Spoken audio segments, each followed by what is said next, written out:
Oi, turma, tudo bom? Olha eu aqui de novo com vocês. Nessa aula de hoje, nós vamos falar, dar continuidade a nossos assuntos sobre fontes do direito.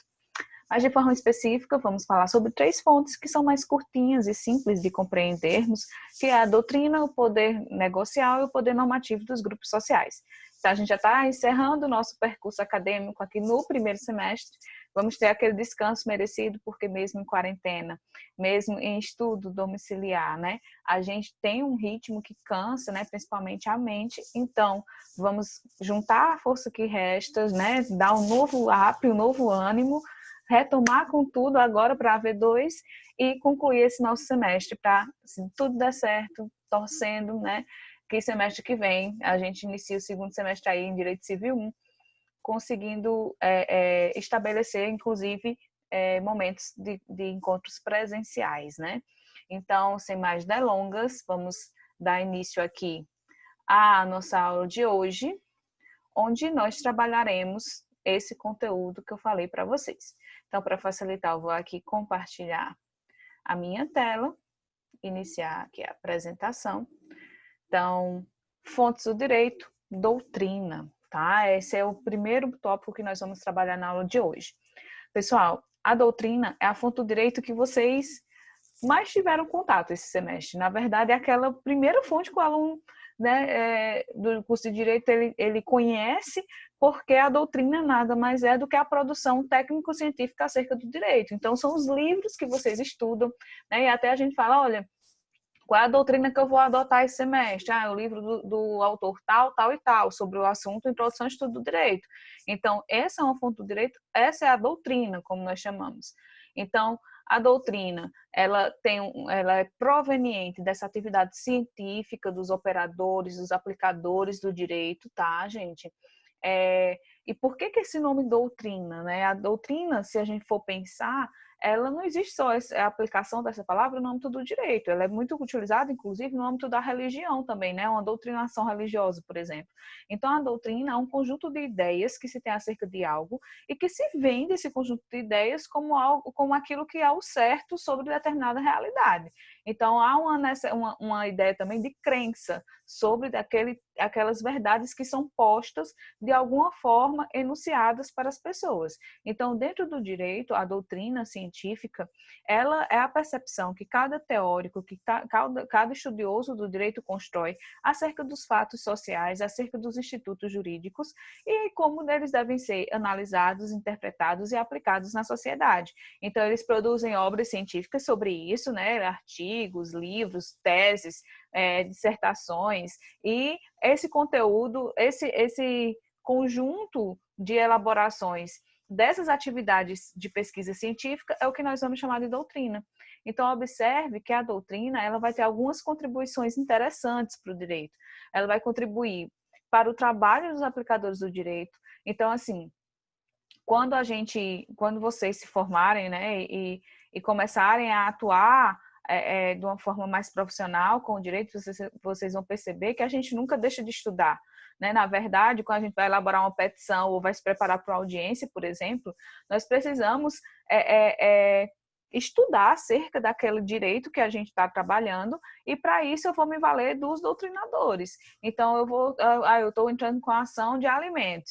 Então, eu preciso estudar o que é os alimentos, quem é que pode pedir alimentos a quem, qual é o valor que geralmente se arbitra em relação a pensões alimentícias. Então, tudo isso eu vou encontrar tanto na legislação, mas a lei ela tem um caráter muito direto, muito sucinto. Então, a doutrina ela vai esmiuçar aquela norma jurídica, explicando como é que ela se estruturou, o que é que está por trás dela, quais são os princípios, os conceitos que eu preciso dominar para entender melhor aquela norma jurídica.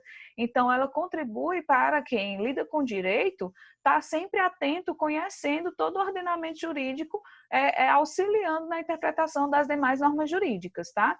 Também auxilia na formação dos estudantes, porque olha só, pessoal, é por meio do doutrinador que a gente, por meio da obra dele, que a gente vai conseguir compreender melhor como é que se estrutura o direito civil, o direito penal, o direito processual penal, processual civil, porque não seria tão simples o estudo do direito se eu tivesse que começar lendo logo a legislação limpa e seca.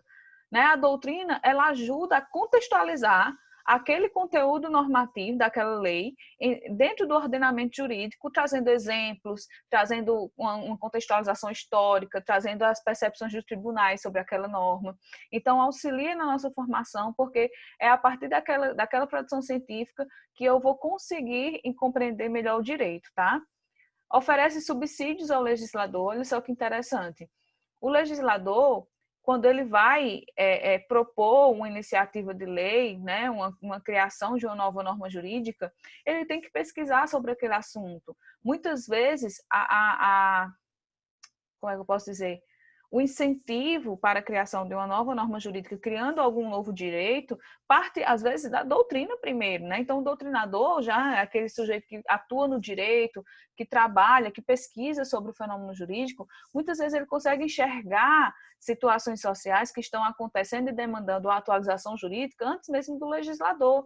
E eles vão indicar isso para o legislador e o legislador vai conseguir perceber que precisa criar novas normas jurídicas, muitas vezes provocado pela própria doutrina, ou para criar novas normas, ou para consertar normas que já existem que não estão sendo tão bem aplicadas ou não estão conseguindo atingir o objetivo para o qual foi criadas. Então, o legislador ele deve, né, estar atento à produção doutrinária acerca do direito, porque ela serve como um termômetro muito interessante sobre como o ordenamento está sendo aplicado, sobre as falhas que ele apresenta e o que ele precisa melhorar. E também auxilia porque sistematiza e torna o direito cognoscível. O que é algo cognoscível? Algo que é possível de adentrar em nossa cognição, ou seja, algo que se torna mais fácil de se entender, de se estudar. Então, o doutrinador, gente, ele sistematiza, ele organiza, ele mastiga todas as normas do ordenamento, ele diz o que é ordenamento, ele explica o que é Constituição. Então, olha só, que ajuda nessa sistematização de todo o direito. Quando a gente pega um livro de doutrina, por exemplo, um código comentado, vamos, né, usar esse exemplo, o que é um código civil comentado? A partir de cada artigo, o doutrinador ele coloca comentários ajudando na interpretação e compreensão daquele artigo. E muitas vezes ele faz uma menção de que, para entender aquele artigo, eu preciso ler outro artigo que está lá na frente no código. Então, sem essa informação doutrinária, eu teria muita dificuldade de entender e fazer esse olhar sistemático acerca do próprio ordenamento jurídico da própria lei, né? Então, ao organizar essas informações de uma maneira sistemática, de uma maneira didática, o legislador ajuda a tornar o direito mais fácil de se compreender, né, para a sociedade e também para os estudiosos do direito em geral. Então, por isso que nós podemos apontar, pessoal, que a doutrina tem 3 funções. Então, se eu falo das funções da doutrina diante dessas contribuições dela, o que ela traz de interessante?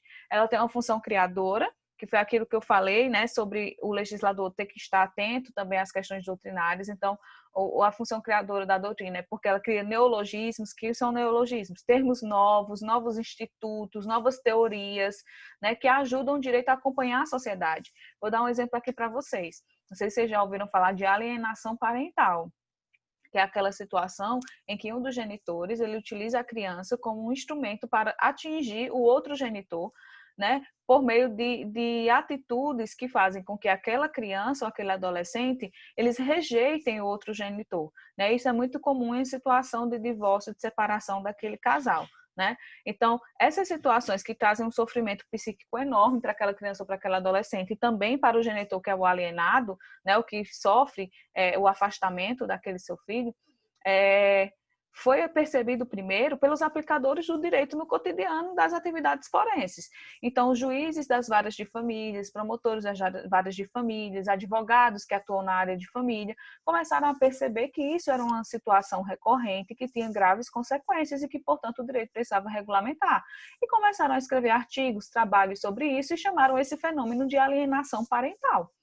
Então, isso foi tomando uma dimensão tão grande que o legislador resolveu criar uma lei regulamentando, dizendo o que é alienação parental, como é que ela deve ser processada, quais as consequências para o genitor que é o alienador, né, ou mesmo o parente que é alienador do outro, genitor da criança. Então, tem todas essas questões que foram colocadas na lei de alienação parental no Brasil, elas beberam na fonte da doutrina, foram motivadas pela doutrina. Então, para conceituar isso, para conceituar o que é alienação parental da forma como nós encontramos na lei hoje, foi necessário, inclusive, que o legislador ele estudasse sobre o assunto que já vinha sendo debatido na doutrina para construir esse conceito, tá? Então, olha aí que a doutrina está ajudando na criação da própria lei, certo? Também tem uma função prática muito interessante. Essa função prática é que ela auxilia na sistematização do direito, né, na sua compreensão, que foi o que eu acabei de falar, né, tornar o direito cognoscível. Então, a doutrina, por meio dos livros esquemáticos, né, dos livros comentados, que comentam legislações, né, que apresentam as teorias acerca do ordenamento, acerca do direito, de cada ramo do direito, os princípios. Então, ao apresentar tudo isso de maneira organizada, a gente fala da função prática da doutrina que está auxiliando na compreensão e interpretação do próprio direito. E essa função crítica da doutrina, que é uma das funções mais importantes, ao meu ver, da doutrina enquanto fonte do direito, é que ela vai estabelecer juízos de valor sobre o direito vigente, apontando falhas e deficiências. O que isso quer dizer? Ora, foi criada uma lei.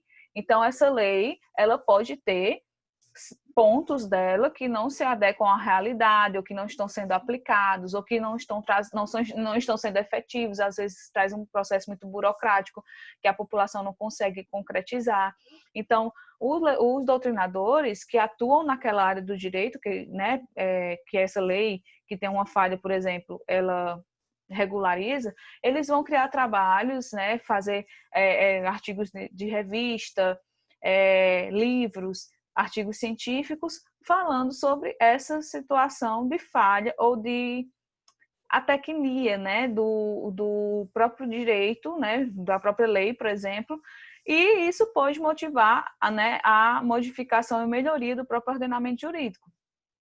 Por exemplo, quando o Código de Processo Civil, que entrou em vigor em 2016, ele foi publicado em 2015, foram apontadas algumas falhas naquele novo código que tinha sido publicado, né? Foi apontada por quem? Pelas pessoas que há anos se dedicam a estudar o direito processual civil brasileiro, que trabalham nessa área, que pesquisam nessa área. Então, pessoas que têm mestrado, doutorado nessa área, analisaram aquela lei que tinha sido acabada de criar e apontaram fragilidades, apontaram situações que eles acreditavam que não se coadunavam com que o ordenamento jurídico brasileiro visa perseguir, ou com outros ramos do direito, né, com que outros ramos do direito estabeleciam. E diante desses apontamentos, né, dessas críticas feitas, algumas questões do novo CPC, novo Código de Processo Civil, foram modificadas antes mesmo dele entrar em vigor. Então, olha que função interessante a doutrina tem também quando critica, né, aquela crítica construtiva para a melhoria do ordenamento jurídico. E qualquer pessoa pode ser um doutrinador, gente, né? Olha, professora, vou para o segundo semestre do curso de Direito, vou produzir um artigo científico e vou publicar em um evento, então eu sou um doutrinador do direito. Não é bem assim, tá, gente? Para você ser um doutrinador, você tem que ter algumas qualidades, né?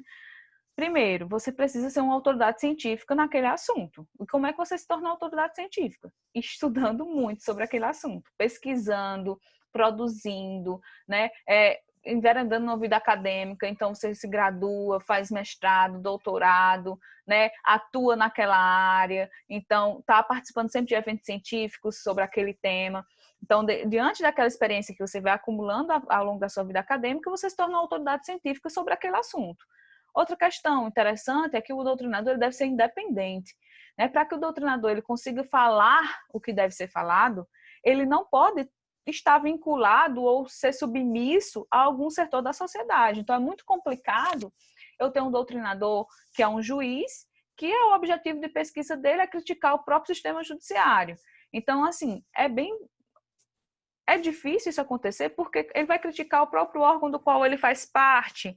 E isso pode causar uma situação de complicação profissional para ele. Então, o ideal é que o doutrinador ele construa o seu conhecimento científico, né? Construa suas obras, seus livros, suas teses, seus artigos, né? Sem estar submisso a nenhum poder, para que não haja uma subjetividade ou como é que eu posso dizer? Um desvio, né, no que ele fala, no que ele apresenta como resultado da pesquisa dele sobre aquele assunto. Outro ponto interessante é que o doutrinador tem que ter uma responsabilidade moral muito grande, né? Ele tem que entender que o que ele fala e constrói sobre o direito traz repercussões, né? Já que a doutrina é considerada por vários doutrinadores como uma fonte do direito. Então, como traz repercussões para o mundo jurídico, pode possibilitar essa perspectiva criadora do direito, crítica do direito e também sistematizadora do direito, tem que ter muita responsabilidade em construir um conhecimento formulado em dados, um conhecimento formulado em uma imparcialidade no máximo possível, né? Já que a imparcialidade absoluta é uma utopia. Então, assim, ele tem que ter muito senso crítico, senso de responsabilidade naquilo que produz, para que não tenha um discurso ideológico voltado para defender determinados interesses de alguns setores da sociedade, né? Então, o ideal é que se fale do ordenamento jurídico de uma maneira técnica, de uma maneira científica e não com o intuito de defender ideologias ou valores de classe A ou de classe B, tá? Portanto, outra coisa interessante que eu gostaria de destacar sobre a doutrina é que a doutrina pode ser utilizada como argumento de autoridade. O que é que isso quer dizer? Olha só, gente, que função interessante é essa da doutrina também.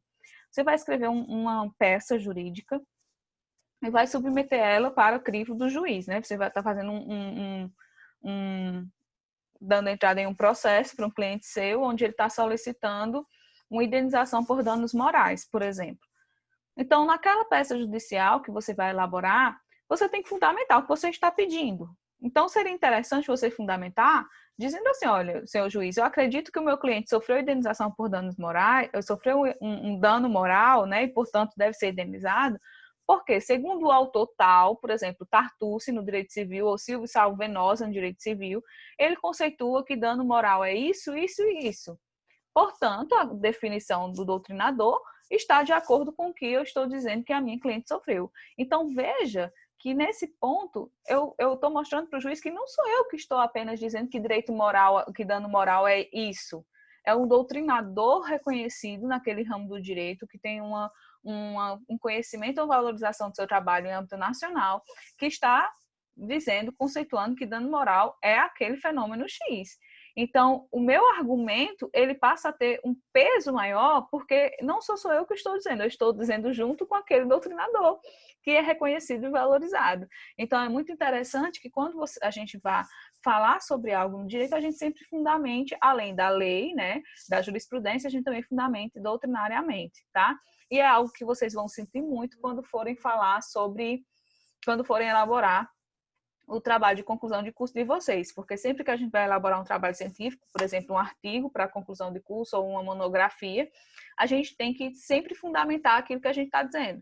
Então, se eu estou dizendo que o direito brasileiro tem como princípio a igualdade, então, onde é que isso está dizendo? Qual é o doutrinador constitucionalista que fala sobre isso? Então, você vai fundamentar nele. Né? Então, a doutrina tem muito esse papel de clarear melhor os conceitos e você se amparar neles para defender uma determinada ideia, tá? E sempre convém ressaltar aquela observação que a gente fez quando eu apresentei o mapa conceitual ou mapa mental sobre as fontes do direito, que o professor, né, o doutrinador Miguel Reale, ele não concebe a doutrina como fonte do direito, porque ele diz que apesar dessas contribuições, ele reconhece que a doutrina é interessante, traz contribuições para a ciência jurídica, mas ele vai dizer que ela não tem o condão, o caráter ou o poder de criar novas normas jurídicas, né, porque ela não é uma estrutura de poder, é apenas uma atividade científica. Então, para o Miguel Reale, a doutrina não seria uma fonte do direito, já Paulo Nada e Maria Helena Diniz entendem que seriam, porque eu posso, inclusive, fundamentar uma decisão judicial baseado em um argumento doutrinário, né, ou em uma nova percepção apresentada por um doutrinador de grande relevância e autoridade científica, tá? Então, há essa divergência doutrinária, mas, de toda forma, é interessante que a gente entenda o que é a doutrina enquanto fonte do direito, certo? Nossa próxima fonte que nós vamos falar agora é o poder negocial, ou fonte negocial, tá, gente? Negocial vem mesmo desse termo negócio, tá? Então, nós, cidadãos civis, no nosso dia a dia, no nosso cotidiano, a gente é autorizado, é permitido pelo ordenamento jurídico que nós realizemos negócios, né, que disciplinem nossas necessidades privadas. Por exemplo, um negócio de compra e venda, um negócio de locação, um negócio de prestação de serviço. Então, tudo isso também é previsto pelo ordenamento jurídico, tá? Então, qual é o instrumento principal que vai dar um reconhecimento jurídico aos negócios que nós celebramos no cotidiano? É o contrato. Então, contratos que a gente celebra de forma oral, de forma escrita, de forma virtual hoje em dia. Então, esses contratos, eles estabelecem regras para aquela relação jurídica particular que as pessoas estabelecem no seu cotidiano. Então, se a gente fosse buscar um conceito do poder negocial como fonte do direito, seria esse aqui, ó. São normas jurídicas particulares e individualizadas que vinculam apenas os participantes da relação jurídica. Olha que interessante. Quando vocês resolveram cursar direito na Unileão, que vocês passaram no vestibular e foram chamados a fazer a matrícula, o ato da matrícula ele consistiu na assinatura de um contrato, né? Esse contrato ele tem lá várias cláusulas dizendo quem é que vai estudar, quem é a instituição que vai prestar aquele serviço de educação, dizendo quais são os deveres do estudante, quais são os deveres da instituição, qual o valor que ia ser pago por aquele serviço, em quanto tempo esse serviço será prestado, de que modalidade. Então, veja que aquelas cláusulas contratuais, aquele contrato que foi assinado pela Unileão e por você, estudante da Unileão, é uma norma jurídica que rege a relação de vocês dois, nesse âmbito particular. Então, a relação particular, individualizada, porque só vincula quem assinou o contrato.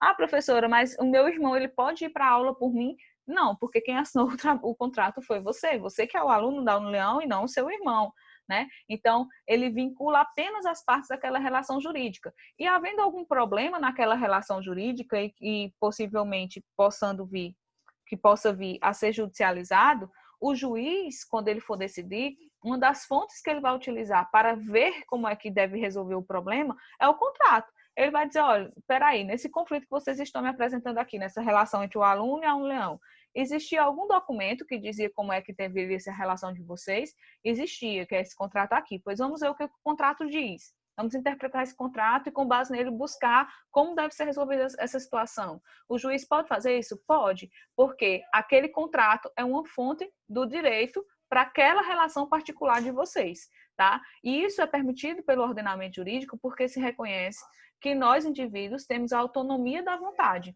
Nós podemos agir nos limites e na liberdade que a lei nos dá para regular nossa vida privada, nossas relações cotidianas e estabelecer esses contratos, tá certo?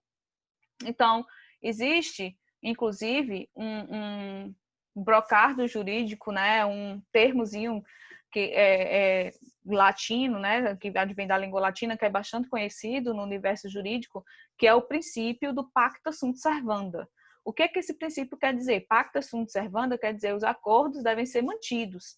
Então, quando eu me vinculo de livre e espontânea vontade a um contrato, onde eu assinei aquele contrato e me vinculei a ele, eu não posso depois dizer, mas eu não quero mais me vincular. Não, você está sujeito às condições daquele contrato, porque você, usando da sua autonomia da vontade, se vinculou espontaneamente a ele. Então, um acordo, depois de ser feito entre particulares, ele deve ser cumprido, e por isso o próprio ordenamento deve reconhecer e fazer cumprir as cláusulas que estão previstas naquele contrato, tá? Requer, portanto, para a construção dessa fonte do direito, né, desse poder negocial, para que se possibilite reconhecer o contrato como uma fonte do direito proveniente desse nosso poder de negociação, é necessário que as pessoas que participaram daquela negociação, elas tenham manifestado a sua vontade livremente, então requer manifestação da vontade das pessoas, ninguém pode ser obrigado a assinar um contrato, nem ameaçado, nem enganado para assinar um contrato, por exemplo. O objeto desse contrato tem que ser algo lícito, permitido pelo direito. Eu não posso ter como objeto contratual algo que é proibido, como, por exemplo, contratar um serviço de entrega de drogas. Isso não é permitido. E tem que ter proporcionalidade entre os partícipes da relação jurídica. Então, tem que haver um equilíbrio, né, na medida do razoável, entre as prestações de ambas as partes que estabelecem aquele contrato. Então, o juiz, quando ele vai analisar se aquele contrato é válido ou não para regular aquela relação entre particulares e, portanto, ser utilizado como uma norma jurídica para resolver aquele conflito, ele vai observar se existem esses critérios mínimos, dentre outros que vocês vão estudar mais para frente, para que possa ser dada validade àquela norma jurídica, certo? E, por fim, a última fonte do direito que nós vamos ver é o poder normativo dos grupos sociais, tá? O que são esses grupos sociais, gente? Em linhas gerais, são as pessoas jurídicas, que são aquelas organizações, aquelas empresas, associações, fundações, institutos que atuam na sociedade, desenvolvem um determinado serviço, tá? Prestam um determinado serviço à população ou vendem um determinado produto e que elas são grandes e que têm vários funcionários, têm vários associados. E para regular a sua vida interna, né, para regular como vai ser o funcionamento de suas atividades dentro do âmbito da sua estrutura, eles criam normas próprias de funcionamento. Então, tá aqui, ó, normas elaboradas pelos grupos sociais que visam reger a sua vida interna. Então, por exemplo, voltando ao fato, né, de você estar vinculado à Unileão, né? Você, aluno da Unileão, quando passa a fazer parte dessa instituição, dessa organização social, né, que é uma pessoa jurídica de direito privado na modalidade ilimitada, então, quando você passa a fazer parte dela, você tem, não sei se vocês já observaram, mas existe um regimento interno da Unileão que vai dizer quais são os direitos do aluno, os deveres do aluno. Se o aluno cometer uma situação, como, por exemplo, danificar o patrimônio da instituição, qual é a sanção que ele pode receber, quem vai aplicar essa sanção, e quais são os deveres da instituição, quais são os deveres do funcionário, como é que você deve se portar dentro dela, se você perder uma prova, o que vai acontecer com você. Então, toda a vida interna de todos aqueles atores que compõem aquela organização, que são os funcionários, os professores, os estudantes, né? Enfim, todos aqueles que estão vinculados à Unileão, eles vão ser regidos dentro da Unileão por aquele documento que diz como é que se organiza toda a vida interna dela. Isso é muito comum, não só, né, em instituições de ensino, como a Unileão que eu estou usando como exemplo, mas também em igrejas, em clubes recreativos, em associações, que eu até coloquei aqui, ó, vários exemplos de associações. Então, olha, eu vou dar um exemplo do clube recreativo. Você quer ir para o Caldas, né, que é lá em Barbalho, e quando você compra o ingresso para entrar no clube, você se submete às regras de funcionamento de lá. Então, que horas abre a piscina, que hora fecha a piscina, qual é o traje de banho adequado para você utilizar, se você pode entrar ou não levando alimentos de fora. Então, professora, mas eu quero, é um direito meu levar qualquer alimento que eu quiser lá para dentro. Não. A partir do momento que você decide entrar lá, você tem que seguir também as regras internas de funcionamento daquele clube. Tá? Então, o clube pode fazer essas regras internas? Pode, desde que não seja algo que a lei proíba, ele pode se organizar da melhor maneira que ele achar conveniente, tá? Então, os estatutos, os regulamentos, os códigos de conduta também são expressão do fruto do direito, fruto do poder de auto-organização que o próprio ordenamento jurídico confere a essas pessoas jurídicas de reger a sua vida interna, tá? Então, pessoal, sobre fontes do direito, era isso. Essas três últimas, elas são mais simples, mais até fáceis a gente pegar, porque não tem tantos detalhes, né? Mas elas também são importantes e também são reconhecidas pelo ordenamento. Espero ter ficado claro para vocês. Deixo aqui meu muito obrigada e, como sempre, continuo à disposição para o que vocês precisarem. É só entrar em contato comigo. Então, forte abraço. Espero que fiquem todos bem. Fiquem com Deus. Tchau, tchau.